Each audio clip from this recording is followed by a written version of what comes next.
This is CN 583, the London to Paris local train that I caught earlier in the day in Princeton, switching out some covered hoppers.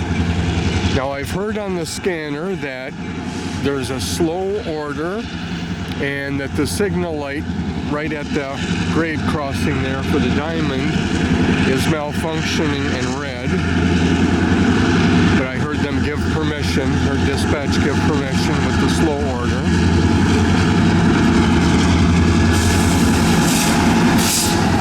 The 4902 is in the front and 4908 is behind.